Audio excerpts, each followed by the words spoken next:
Welcome to Turning Pages, the podcast where we explore the power of self-healing, the wisdom in books, and the strength of a positive mindset.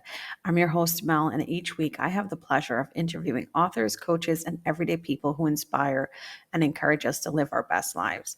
Together, we'll dive into insightful conversations that help you turn the pages into the next chapter of life. Hey, Michelle, thanks for coming on the podcast. And Absolutely. Thank you for having me. I guess I should tell everyone else if there's a little disturbance and noise, we have some construction going on on my end. So I'll mute my mic when you're speaking, right? Sounds So good. Michelle, can you tell us what is alchemy? I came across you through another author. You have specialized, many years in mental illness and mental well-being. What can you tell us about alchemy and how that can help us probably with mental illness? Sure. So you're right. I'm Michelle Wincell O'Leary, and I have been a mental health therapist, a licensed professional for decades. And I've always had this intuitive nature about me since I was a child. And so I brought that into how I am a therapist as well. And there's some very intuitive qualities to alchemy also, those skills of picking up on the energies that someone else is holding, or in some cases, um, either messages for them or um, understanding with some clarity what they're looking for from me. And so there's a way in which alchemy, so I'll go into an actual description of alchemy. So alchemy is, and I've studied mastering alchemy as a course. I'm a graduate of mastering alchemy, and I've been studying with the masters, and it's about shifting the frequencies of thought. That's the first basis. So how we think, which is contained in our words in our mind and our words in our spoken word or singing voice or performances, those words that hold energy, and how we shift the frequencies of our thought and word energies into a higher energy. So something lighter and more based in well-being and in the types of energies that you want to create in your life and want your opportunities to flow within in your life.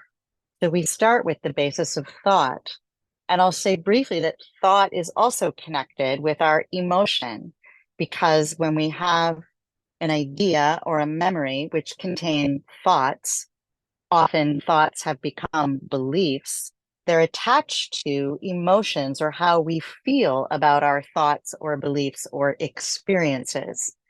So alchemy is looking at all of those pieces to shift them in a way that you can choose the ways in which you want to think and believe and the emotions you want to connect to it.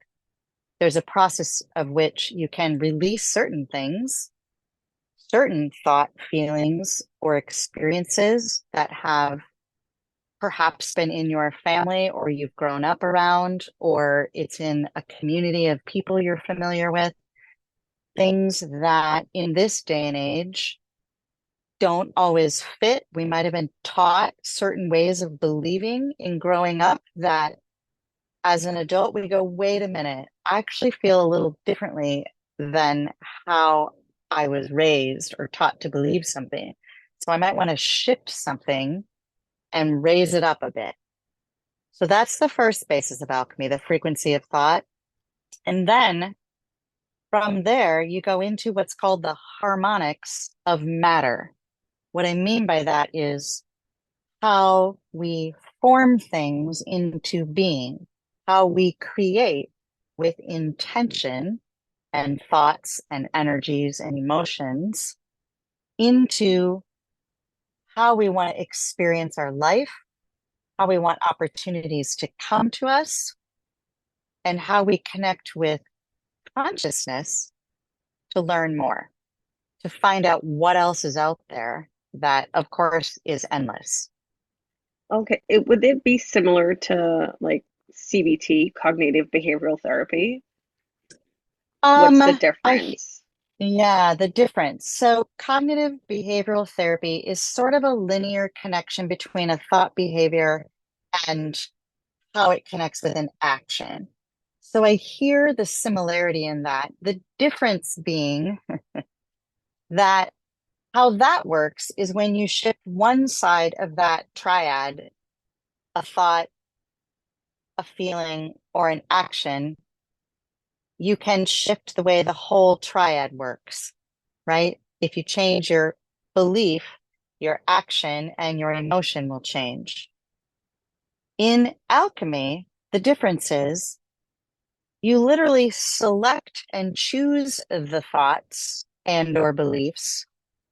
In addition to you choose the emotions to pair with it, which are based on an intention that you want to set in motion and experience. How do you sense the difference in those two processes as I talk about them? Yeah, because you're choosing to create what is it that you want to create in a way. Yeah, the selective, like, so for me, for instance, if I'm like, I'm just going to use money as an example, limiting money mindset beliefs and stuff like that, but I'm choosing to create the positive. Is that what it is? I hear what you're saying. Yeah. Let me see if I can answer it. And it's a great Okay. question because I have shifted my business model from a traditional therapeutic model where I would bill insurance companies for money, which was sort of a sure way. It's the process that works in the world right now, or doesn't work in the world very well, actually, but another story. I've shifted it into not a focus on money per se, but a focus on how I want to experience my purpose in life, well-being for all, through the energies that I've put in place, ease and joy and well-being and ways in which I can uplift others into a format that I am connected to my higher purpose. And my intention is that that is going to flow to me in ease.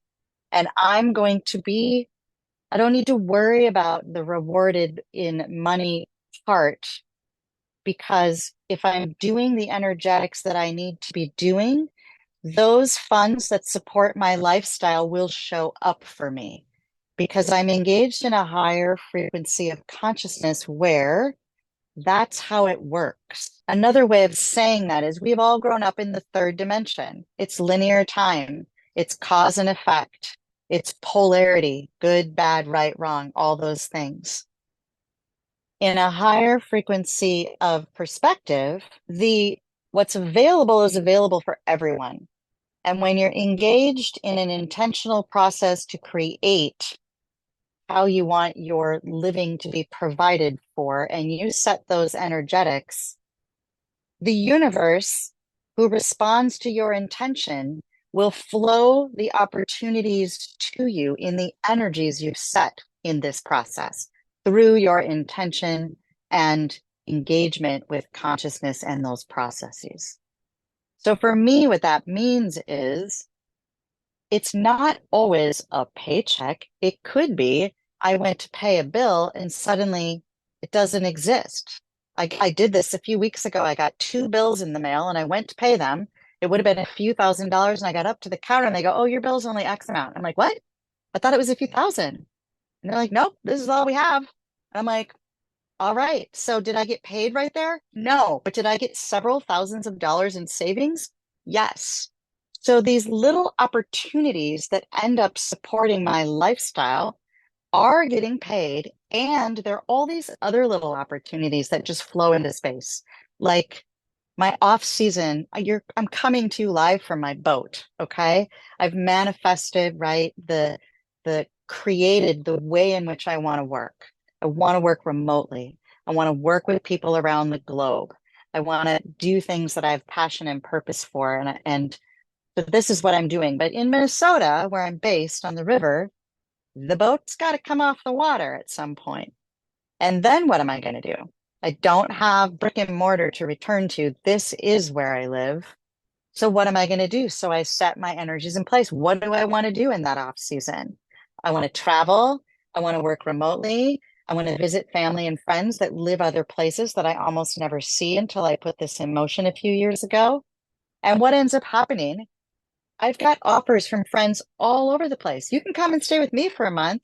When you're done there, you should come and sail with us down in this place. Or we're staying in Puerto Vallarta. You should come spend a week with us there. And I'm just like, whoa, this all just like clicks together, one after the next, until I've got a whole off season that I don't have to pay housing for. Am I getting paid? No. Am I paying a mortgage? No. My overhead is extraordinarily low, and these opportunities aligned with what I want to do come to me, and they cost nothing. Examples. It's a shift from our regular way of thinking. What do you think keeps us stuck from getting to that shift? I love that question so Yeah. much. So I'll say again, we grew up in the third dimension, linear time, past, present, future. Most people spend a lot of time in their past. This happened, that happened, this trauma, that trauma, this argument, that argument, these beliefs that people are engaged in the third dimension. The structure of the third dimension wants you to stay there because otherwise it doesn't exist. So what that means is you need to have limitations. You need to argue for your limitations. I have to have a job. If I don't have a job, how would I make a living? I have to have a job. My parents said I have to have a job. I have to go to school. This is how it works. Is it? Or is it just what you now believe? What if you believed that the things in the past don't exist anymore? They're done. What if you move into a quiet, present awareness in the moment and decide how you want to live and set your intentions there and connect in with higher frequencies and higher consciousness to create new beliefs and new truths and a new journey for yourself? And I say that because we're shifting. Everybody's been talking about a shift for decades, depending on who you talk with. We're shifting out of third dimensional beliefs Yeah, and into mhm, multi-dimensional beliefs. mhm. Yeah, I'm also seeing a lot of well, I've seen about maybe three come up recently, um, neurosurgeons that are talking about the power of the belief, the science behind the visionary part in us, that you know the imaginary part of us, that if we consistently focus and think about it and focus on that particular, I guess, lifestyle aspect, things that we want, how the brain has to sort of work its way and produce it for you. Yes. Yeah. Yes. Yeah. It shifts the way your mind is wired. Yeah. Hmm. So along your journey through doing the alchemy, well, first of all, what got you inspired to get into it? That's a great question. So initially, back in 2011, I was doing some energy work with a local person that I knew, and she was involved in mastering alchemy and knew me well enough and said, I think you'd really like this. You should check this out. Honestly, that was the first thing. Oop, I checked it out and I went, oh my gosh, like it spoke to me. It just spoke to me. Like when you just sort of know something and you go, yes, this is right for me. And I did the whole first level of basic introductory pieces. And then, as is normal, especially in that 2011 timeframe, I let it go to life. Young mom, new job, blah, blah, blah, going through those motions. And then right around COVID, right as that was hitting, I was getting this like being called back into it feeling.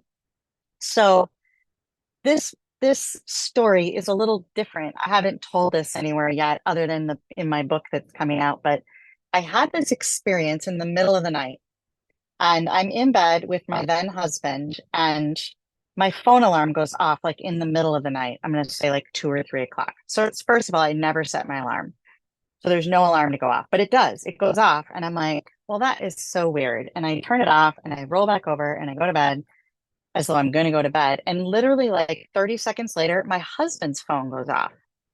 His alarm is not set.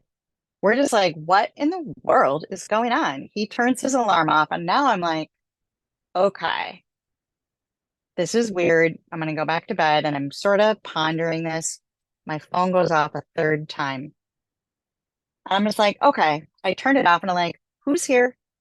What's the point here? Who is trying to get in touch with me? And I did receive messages from 3 different entities, and essentially the message being, it's time. The time is now. You need to get re-engaged. And I knew that that meant in mastering alchemy. I knew it. It was a yes moment. And I was back into it relatively quickly. And it's my path. I was so drawn to it that I knew this is where I belong. There's a bigger purpose here for me. And I'm going to continue to follow this path. And what started as, half an hour or an hour a day has become a lifestyle for me at this point. Mm-hmm. Wow, that is an experience to have. It's like really like calling you. It's like, hey, that's getting your attention to get back into it. Now I know sometimes, well, I guess me from personal experience, when I start something, um, usually there's a bit of um, like you'll start it and then something like, like a couple of months will go by and it's like really, really good. You have your faith, you have your faith in the divine and you're like, okay, good, everything's working out for me. And then like it doesn't work, right? So you start Yeah. losing faith. You're like, okay, I don't know what I'm doing. I don't know if I'm supposed to be, for religious people who go to church, or, I don't know if I'm supposed to be, praying, or, anything, whatever spiritual practice one may have. And you sort of feel defeated. Did you have any moments like that when after you got the calling to say, okay, I'm on the right track, like, but question it? Like, how did you overcome the part where you had to question it? Yeah. Yeah. That's a really good question. I'm sure there were moments. The things that stand out right now as I look back is there were moments when I was coming into higher frequency abilities, um, and into myself in a more powerful way that I I would either know things or sense things, and it would be so strong. And my reaction would be so strong that I was like, whoa, what was that? Like, what just came out of me? And I knew somewhere inside it was a part of the process. Like, it's a part of the process.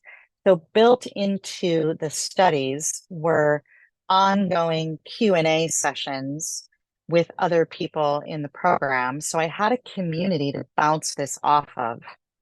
And I had open access to the founder, Jim Self, to call him or to specifically get on a call. I think it was at least once a month we had these calls. I could get on a call and say, this is what happened for me. And he would specifically answer my question in that moment in a way that just was like, oh. And sometimes it was like a reflection on, something I need to look at. And sometimes it was this is a part of the process and you're okay. You're okay. But I always chose to stay the path regardless of that, and I've always been a person engaged in really meaningful things that feel connected intuitively with who I am. I was born that way, just has been how I am. And this connects so deeply that I never sort of question, like, is this my path? Like, no, this is clearly my path. What I don't know is where exactly it leads, but that's okay. I have been okay with that unknown because I know it's leading to a higher calling for me. When I get called the way I got called, I don't question that.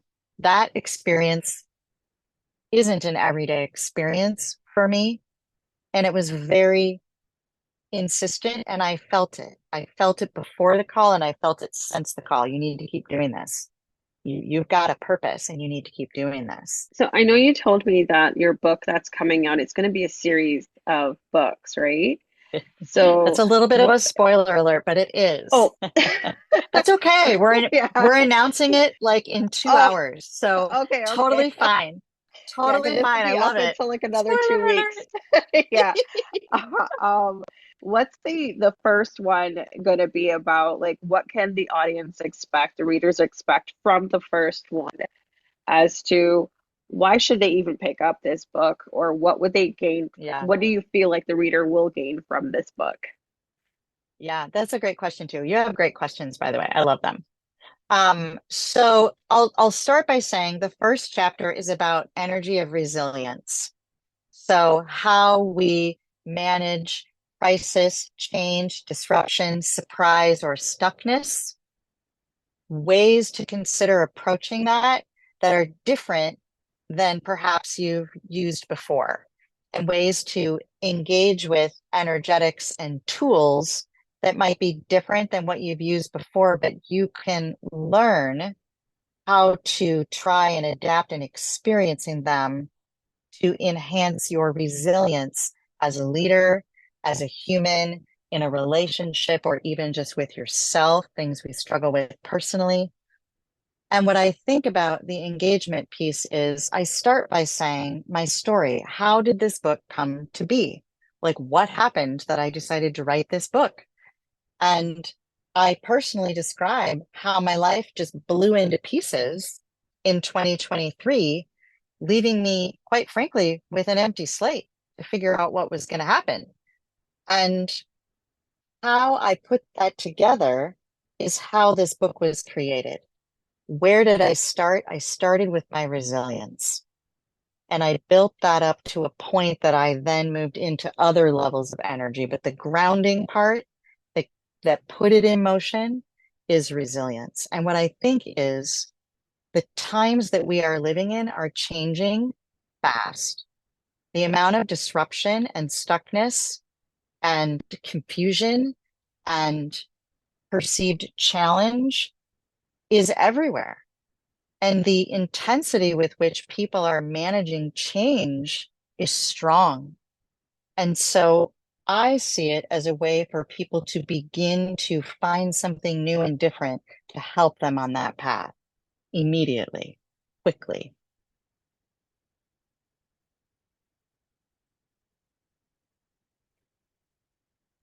So you also do coaching, right, with other people? Yes, yes, I Uh, do. is there any particular niche that you do the coaching for, or is it a general um, life coaching? Because I know like some people would either do love or money or, confidence. And then there was something else, sorry, I wanted to ask you. Um, the Sure. the alchemy, when you were talking about, having to deal with yourself, right? Having a better relationship with yourself and stuff. I've noticed after reading a few, I guess, blogs and books and also experiencing it myself, we are kind of like in an epidemic of loneliness where we're losing Yes, connection with people. yes. Um, do you believe this is something that could help as well? Yeah, I love it. Okay. So, first of all, let me say this. So, my background has within it in the mental health arena also working with people that don't have homes. So, I've spent time building environments for people that were healing environments.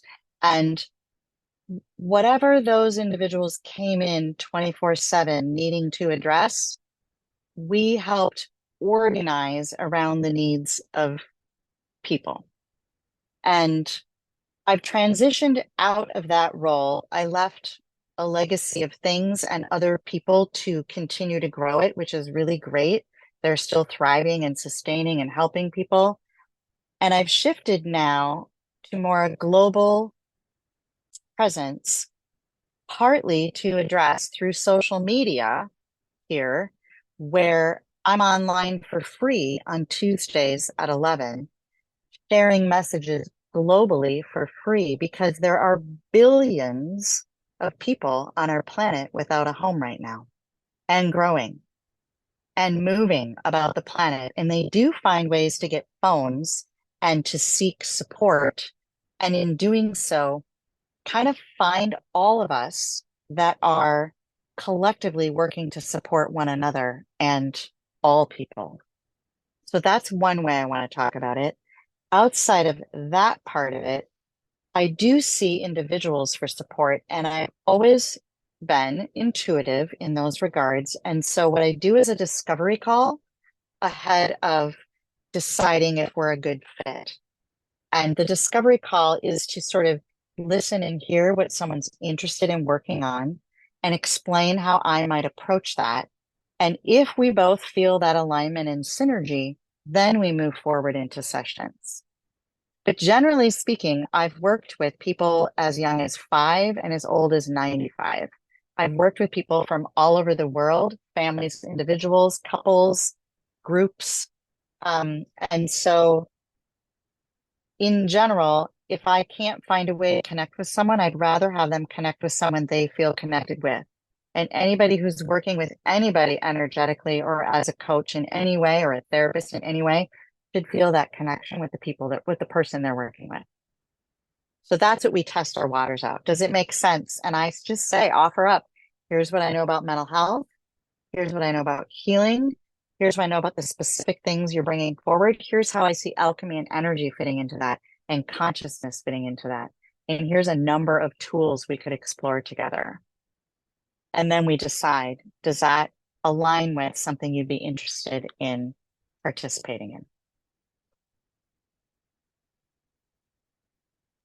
So along your journey with healing with yourself and also being part of the mental health industry, what 3 books have inspired you along the way? Yeah, that's a great question. So I thought about it before now, and I actually decided to use, I have a very, very small collection of books on my boat.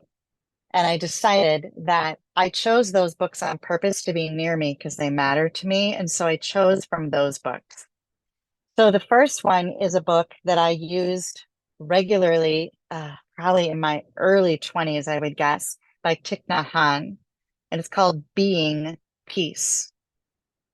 And in that book, I used those practices to embody peace throughout my days, in every activity I was doing for years.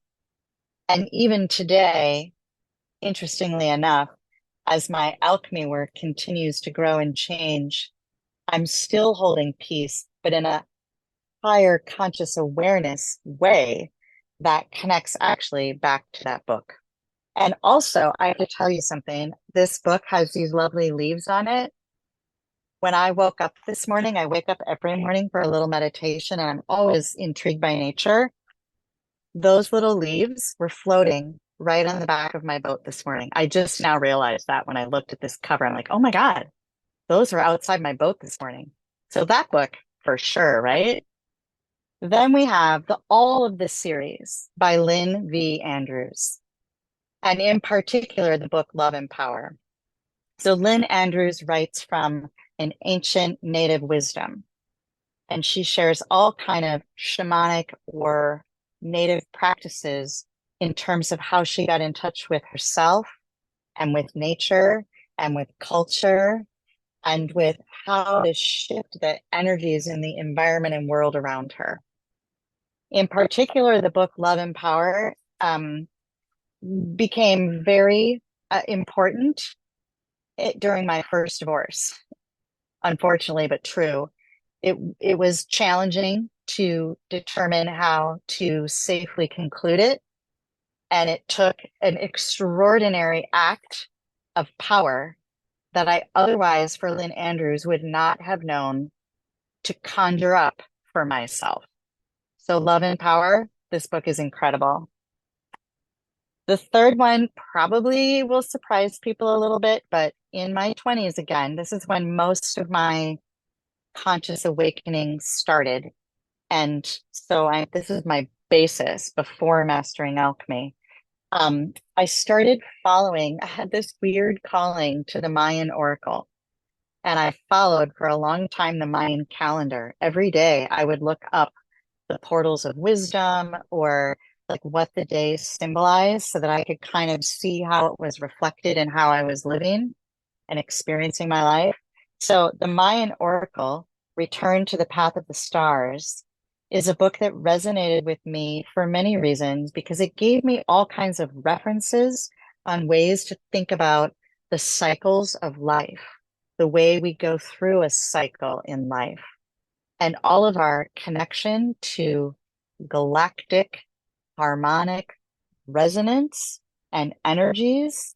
And it's also written in a very poetic format, which I really like. So it's meant to inspire and enlighten. And it comes with a tarot deck that I also is my absolute favorite. So those are the three. If I were to pick up three books that made an influence and continue to this day. I like the one, is it Love and Power? Is it Yeah. Love and Love Power? and Power. Lindy Yeah, Andrews. actually that sounds like something I want to want to read. Um, where Yeah. can where can people reach you on social media? I'll put the link down below for them. Yeah. Yeah. I But am, and it'll be helpful to do that to get the spelling of my name right. It is what it yeah, is, but that's what I've used for everything. It's right, at Michelle Wincell O'Leary on right. Facebook, but I suggest on Instagram. I have begun doing some things on Threads. I'm going to beginning to put some things into YouTube, and my sort of full career piece is also on LinkedIn. So those are the five pieces. I'm on Instagram live at 7 o'clock tonight, although I know this is airing later. But I'll be, as you said, releasing a series of books in the next year. So we'll be doing live book talks every month throughout 2025. And I'm also live on Tuesdays at 11. And when folks join, I'll follow along on the energetics or questions that people bring to those meetings. It's awaken to create. So we start the morning awakening energies and sort of setting the tone for the day. And then we come back later in the evening, anyone that wants to come back and return and kind of notice how did that work? And then how do we create from there, moving into our next steps? Okay, great. Thank you so much for coming on the podcast. It was a pleasure speaking to you. Thank you And so much for having me. I've learned so